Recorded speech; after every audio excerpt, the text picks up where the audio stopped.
అందరికీ praise the lord అండి. దేవుని వాక్యం ఏమని చెప్తుందంటే, మీరు లోకానికి వెలుగై ఉన్నారు అని చెప్తుంది.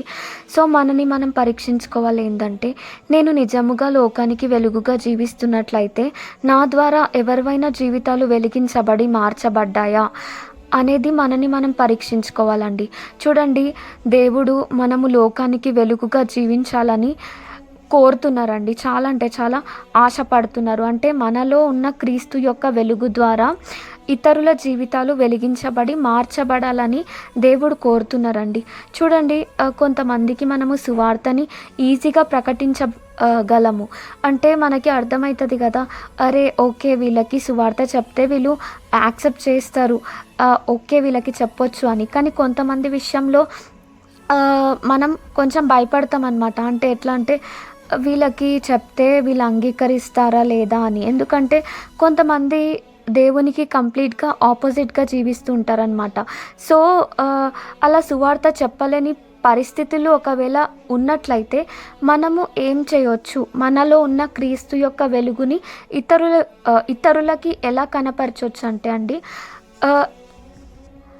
మన మాటల ద్వారా క్రీస్తుని కనపరచొచ్చు, మన ప్రవర్తన ద్వారా క్రీస్తుని కనపరచొచ్చు, మన చూపుల ద్వారా, మన క్రియల ద్వారా క్రీస్తుని కనపరచొచ్చు. సో అప్పుడు ఏమవుతుందంటే అండి, మన దేవుని యొక్క స్వభావము వాళ్ళకి కంప్లీట్గా అర్థమవుతుంది. అప్పుడు వాళ్ళు రక్షణ పొందడానికి చాలా అంటే చాలా అవకాశాలు ఉన్నాయి అన్నమాట. సో మనం ఇలా యేసుప్రభు స్వారూప్యంలోకి మార్చబడి మనలో క్రీస్తుని ఇతరులకి కనపరిచినప్పుడు నిజంగా అండి మనలో ఉన్న క్రీస్తు యొక్క వెలుగు ద్వారా ఇతరుల జీవితాలు మార్చబడతాయండి. సో మనం అలా జీవించాలని దేవుడు ఆశపడుతున్నారండి. సో మన ఎమోషన్స్ అన్నిటినీ మనము పక్కన పెట్టి దేవుని స్వారూప్యంలోకి మార్చబడి మన ద్వారా ఇతరుల జీవితాలు వెలిగించబడడానికి మనము ప్రయాసపడదామండి.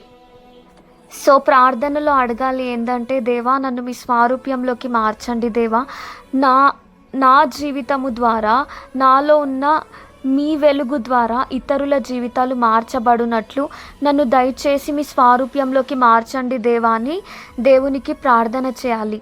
సో దేవుడే తప్పకుండా మనని ఆయన స్వారూప్యంలోకి మారుస్తారండి. ఈ వాక్యం దేవుడు దీవించును గాక. ఆమెన్.